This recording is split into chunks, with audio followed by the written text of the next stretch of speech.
नमस्कार. लग्नाची बेडी या मालिकेच्या आजच्या भागामध्ये मी तुम्हा सर्वांचे अगदी मनपूर्वक स्वागत करते. आजच्या भागामध्ये आपल्याला पाहायला मिळतं, मधु ही सर्वांना म्हणते, हे पहा, माझ्या घरामध्ये एक थेंब पाणी नाही, आय नीड वॉटर असं म्हणत ती आपली कळशी लावून पाणी भरण्याचा प्रयत्न करत असते.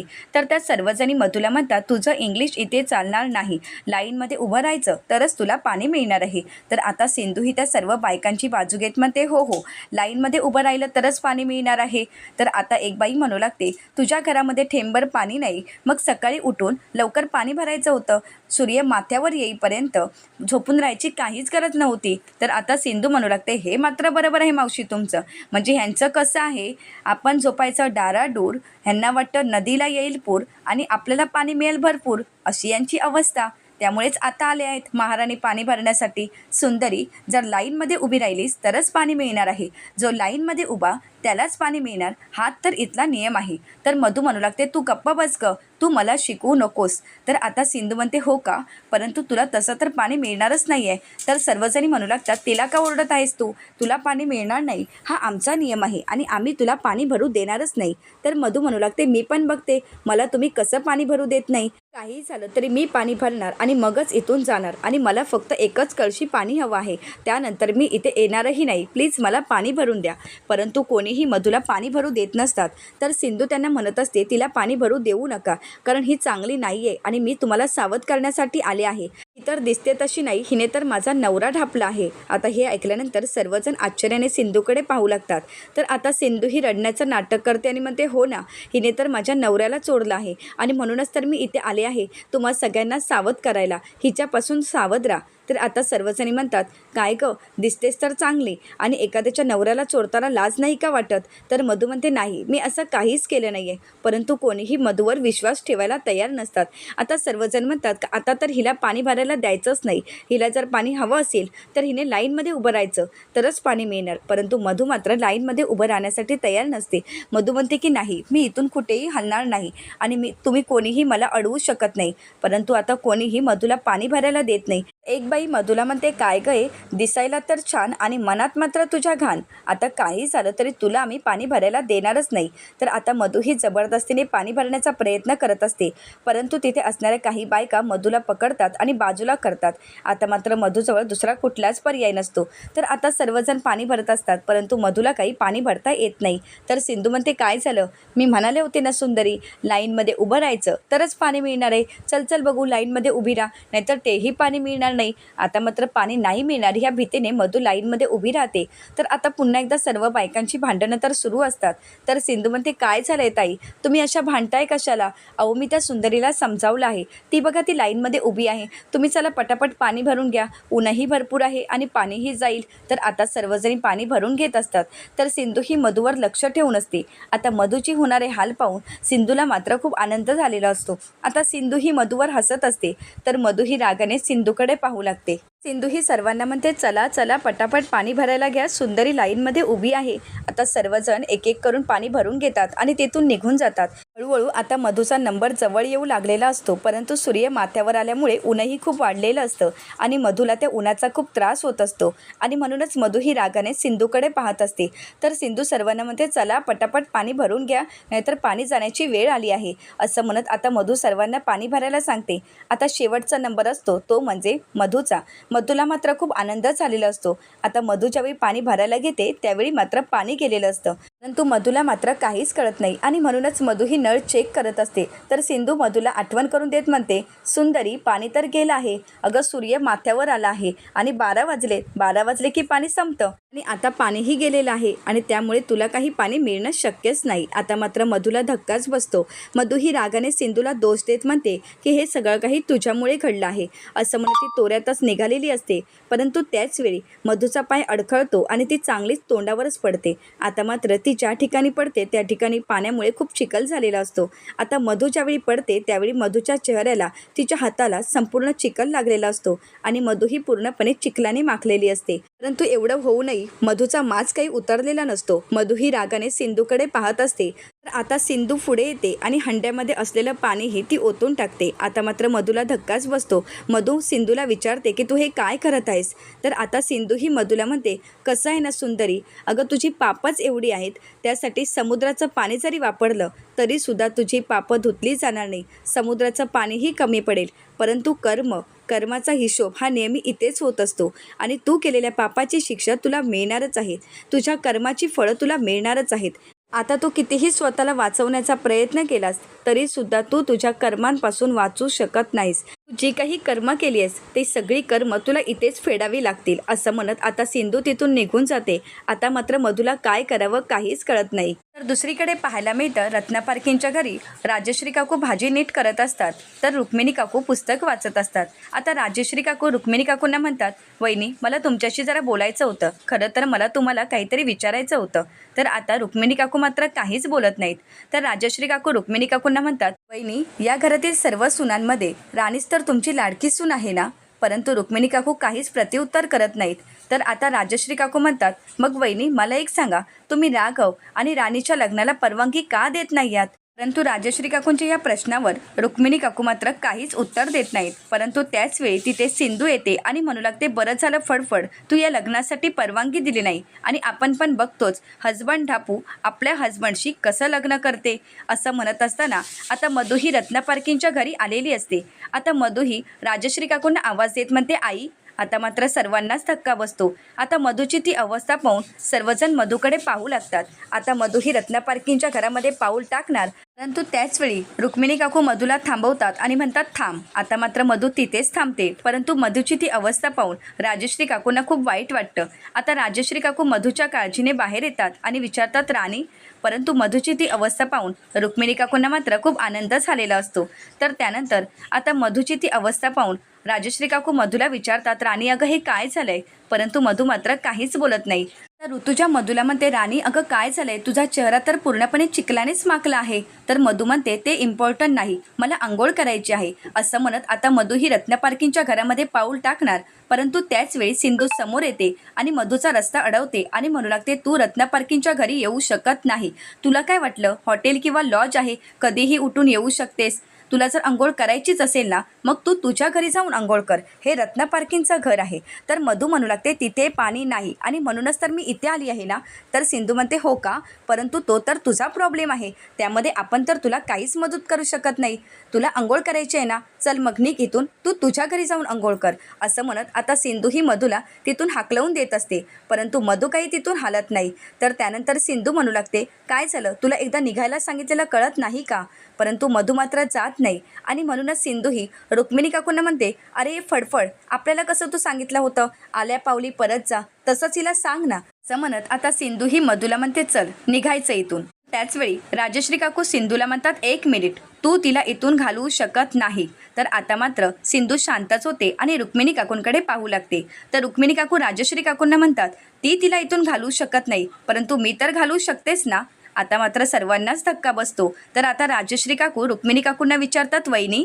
तर आता रुक्मिणी काकू म्हणतात की हो, अजूनही या घरामध्ये माझीच सत्ता चालते आणि यापुढे सुद्धा माझीच सत्ता असणार आहे.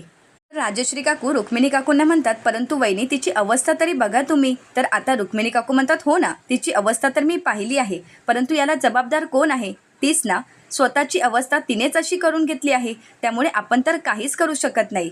घर सोडून जाण्याचा निर्णय कोणाचा होता. असं म्हणत आता रुक्मिणी काकू मधूकडे पाहतात आणि त्यानंतर म्हणतात, आणि राघवशी लग्न करण्याचा निर्णय कोणाचा होता. आता मात्र सर्वजण शांतच होतात. तर मधू म्हणू लागते, परंतु काकू तुम्हालाही असंच वाटत होतं ना की राघवचं आणि माझं लग्न व्हावं. रुक्मिणी काकू म्हणतात, हो ना, मलाही वाटत होतं की तुझं आणि राघवचं लग्न व्हावं. परंतु कृष्णा आणि राघवचं लग्न होण्या अगोदर आता तर कृष्णा आणि राघवचं लग्न झालं आहे, त्यामुळे मला तरी असं काही वाटत नाही की तुझं आणि राघवचं लग्न व्हावं. आणि हो राणी, तू विसरली असशील, पण मी तुला आठवण करून देते, राघवला सोडण्याचा निर्णय कोणाचा होता. तर आता राजश्री काकू रुक्मिणी काकूंना म्हणतात, हो वहिनी, तिची चूक झाली, परंतु प्लीज आता तिला माफ करा. रुक्मिणी काकू म्हणतात, नाही, या चुकीला माफी नाही. तर आता मधू म्हणते, काकू अहो प्लीज मला माफ करा ना. अहो मी या घरासाठी काय काय केलं आहे आणि किती केलं आहे हे तर तुम्हाला चांगलंच माहीत आहे. आता रुक्मिणी काकू म्हणतात, काय झालं, मी तुला काय म्हणाली हे तुला ऐकू आलं नाही का. मी जे काही बोलत आहे ते तुझ्या लक्षात येत नाहीये. राणी, अगं हे घर सोडून जाण्याचा निर्णय कोणाचा होता? तुझाच होता ना? असं म्हणत आता रुक्मिणी काकू मधूचं थोबाड तिथेच बंद करतात.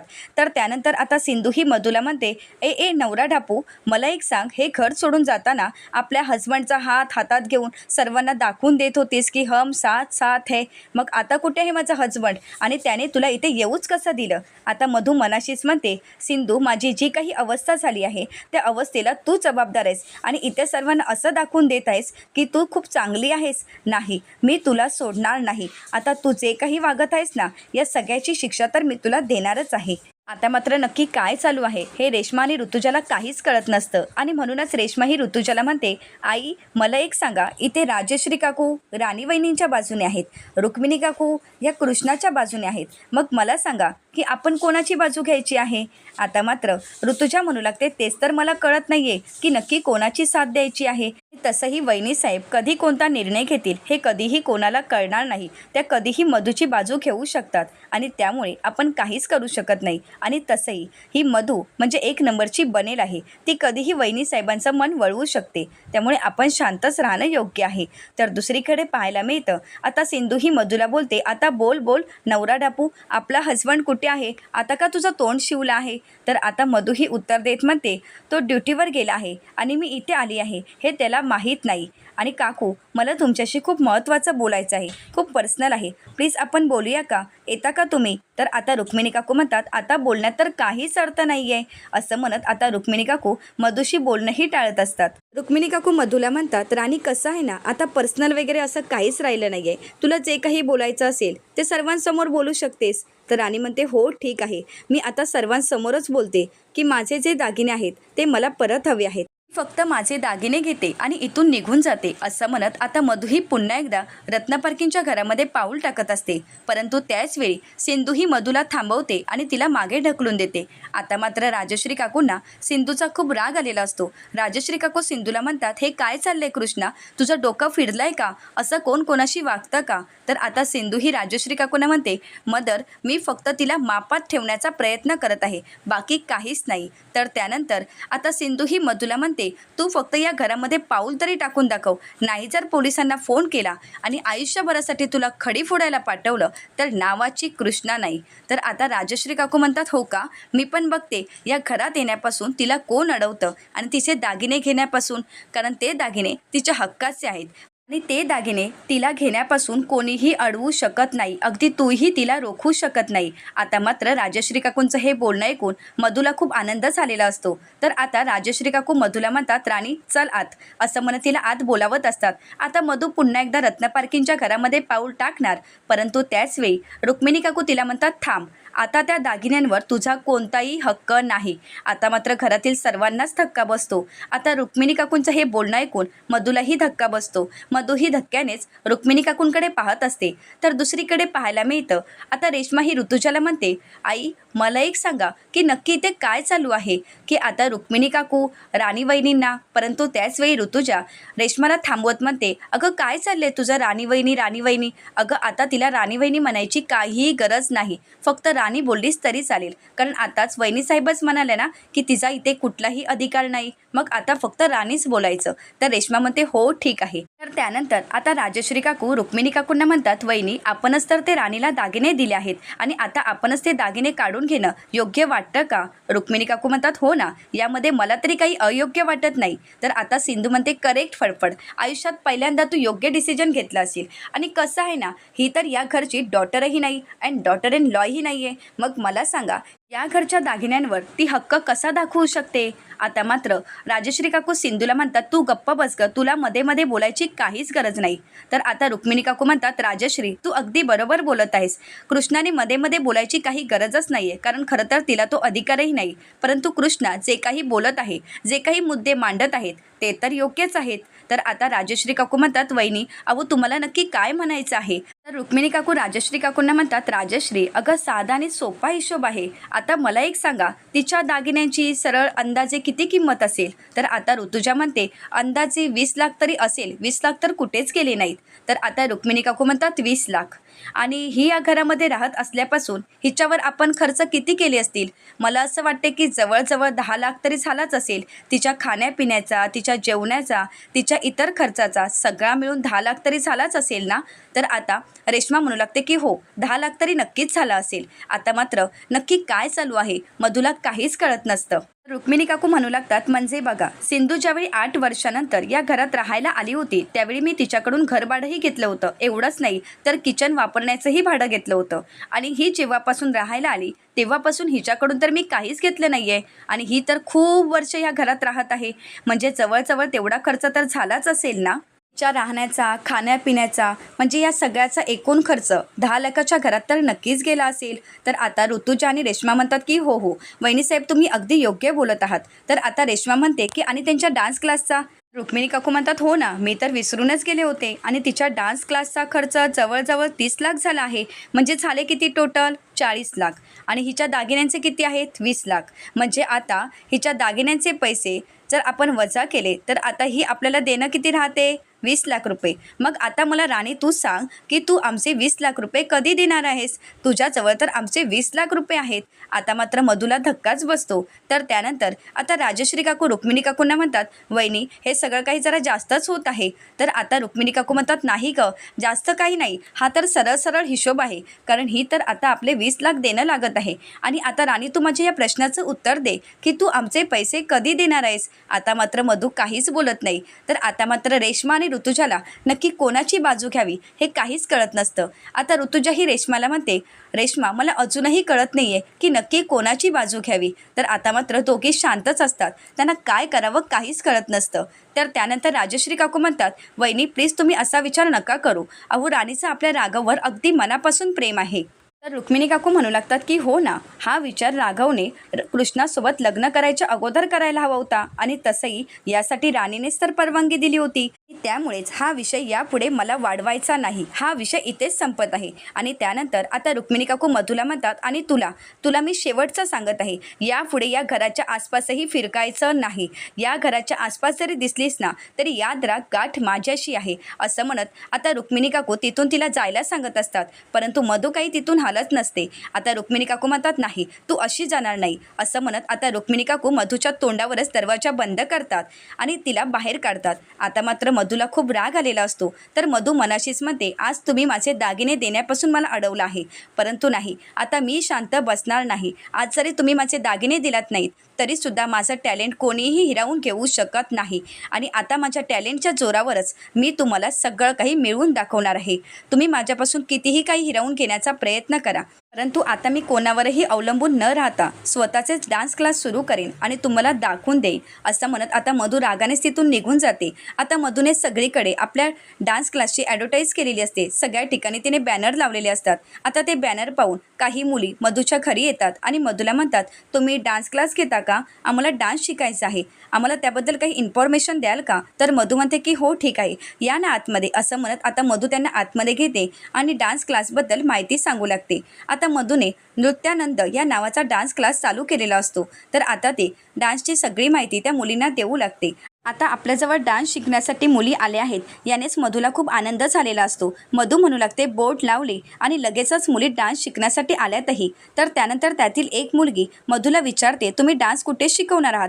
तर मधू त्यांना म्हणते की मी इथेच डान्स शिकवणार आहे. तर त्यानंतर आता मधू त्यांना विचारते की नक्की तुम्हाला कोणत्या प्रकारचा डान्स शिकायचा आहे? तर त्या मुली म्हणू लागतात, तुम्ही आम्हाला माहिती सांगा, मग आम्ही ठरवतो. तर आता मधू डान्सबद्दल त्यांना सांगू लागते आणि म्हणते, मी डान्स शोही घेते, म्हणजे तिथे तुम्हाला भागही घेता येईल.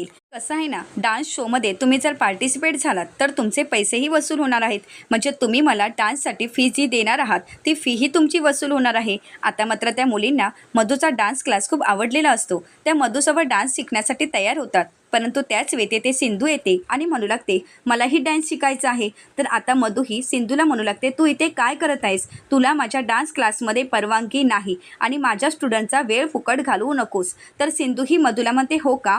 परंतु सुंदरी, तू माझ्या आयुष्यातील माझा वेळ किती फुकट घालवला आहेस हे तुला आठवत आहे ना? आता मात्र मधू शांतच होते. तर पुढील भागामध्ये आपल्याला पाहायला मिळतं सिंधू रडतच तिथे असणाऱ्या सर्वांना म्हणू लागते की तुमच्या मुलींना किंवा सुनांना हिच्याजवळ डान्स शिकायला पाठवू नका. हिने आपल्या नवऱ्याला आपल्याबद्दल खोटं सांगून चुना लावून इथे घेऊन आली आहे. उद्या ती तुमच्या मुलींनाही फसवू शकते, सुनांनाही फसवू शकते. त्यामुळे प्लीज कोणीही हिच्याजवळ तुमच्या मुलींना किंवा सुनांना डान्स क्लासला पाठवू नका. मी तुम्हाला विनंती करत आहे. तर तिथे असणाऱ्या बायका सिंधूला म्हणू लागतात, पोरी तू काळजी करू नकोस, आमच्या पोरी हिच्याजवळ डान्स शिकायला येणार नाहीत असं म्हणत ते आपल्या मुलींना तिथून घेऊन जातात. आता मधू त्या सर्वांना थांबवण्याचा प्रयत्न करते परंतु कोणीही थांबत नाही. तर आता मधू रागाने सिंधूला म्हणते तू. तर आता सिंधू मनाशीच म्हणते, मधू तू कितीही प्रयत्न कर परंतु तुझा कुठलाही डाव मी यशस्वी होऊ देणार नाही. आता सिंधू मधूला कशा प्रकारे धडा शिकवेल हे पाहणं अतिशय रंजक ठरणार आहे. अशाच मालिकांचे नवनवीन अपडेट पाहण्यासाठी चॅनलला नक्कीच सबस्क्राईब करा.